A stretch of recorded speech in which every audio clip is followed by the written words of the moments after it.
Welcome to Nightborne Whispers, where shadows speak and stories linger. Dim the lights, close your eyes, and let the eerie tales guide you through the mysteries of the night.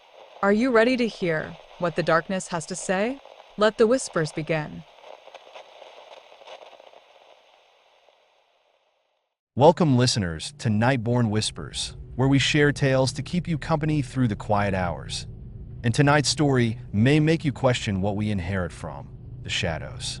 This is the story of the house on Empty Hill. David Foster was the last of his family. He'd grown up hearing whispers about Empty Hill, a forgotten place at the edge of nowhere.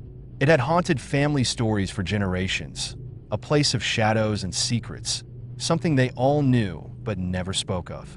And now the house was his, an inheritance no one wanted, not even him. But on that cold, fog-choked day, he found himself there, standing on the edge of a deserted town, looking up at a mansion perched high on the hill. As David entered the town, he felt, observed. Faces appeared behind broken windows, people who melted into shadow the moment he looked their way. His steps echoed through the empty streets, bringing him closer to that dark silhouette looming on the hill. The house was as silent as the grave. Inside, everything was still and watching.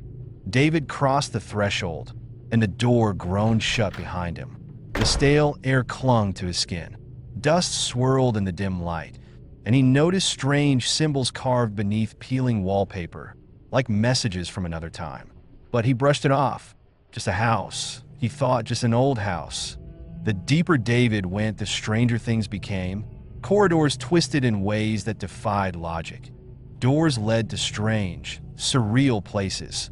An endless desert under a darkened sky, a frozen wasteland where stars hung too close.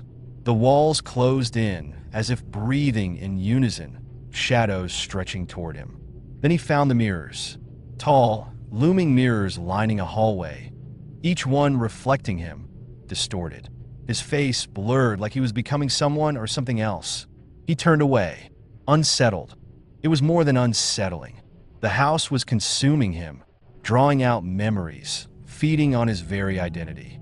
He noticed strange lapses, hours vanishing from his memory. His own reflection no longer felt like him.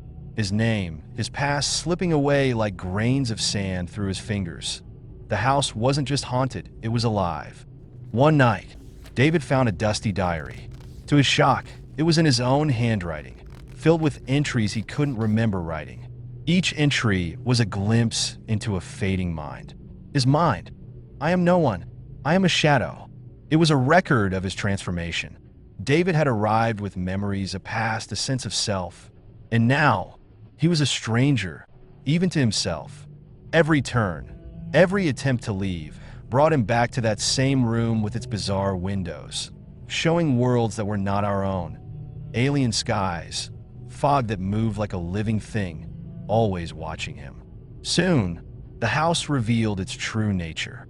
It was a bridge between realms, a vessel that fed on souls, emptying them until there was nothing left. David wasn't the first. Around him, ghostly figures of others who'd been claimed drifted aimlessly, their faces blank and hollow. He reached out, but his hand passed through them like mist. They, too, had been claimed by the house, mere echoes of themselves. And so would he be. In his last conscious moments, David understood. The house was a predator, feeding off those foolish enough to wander in. He was already part of it, his identity scattered, devoured, leaving only a hollow shell in its place.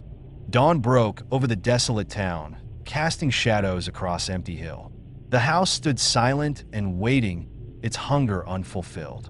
And somewhere, in its walls, David lingered, watching, waiting, a shadow, a mere fragment of himself. Thank you for joining us tonight on Nightborne Whispers. Remember, some places are better left undisturbed, and some doors are better left closed. Until next time, sleep lightly. You've reached the end of tonight's tale, but the shadows never truly sleep. If you're craving more eerie whispers, don't forget to subscribe and hit the bell for your next journey into the unknown. Until we meet again, rest well if you dare.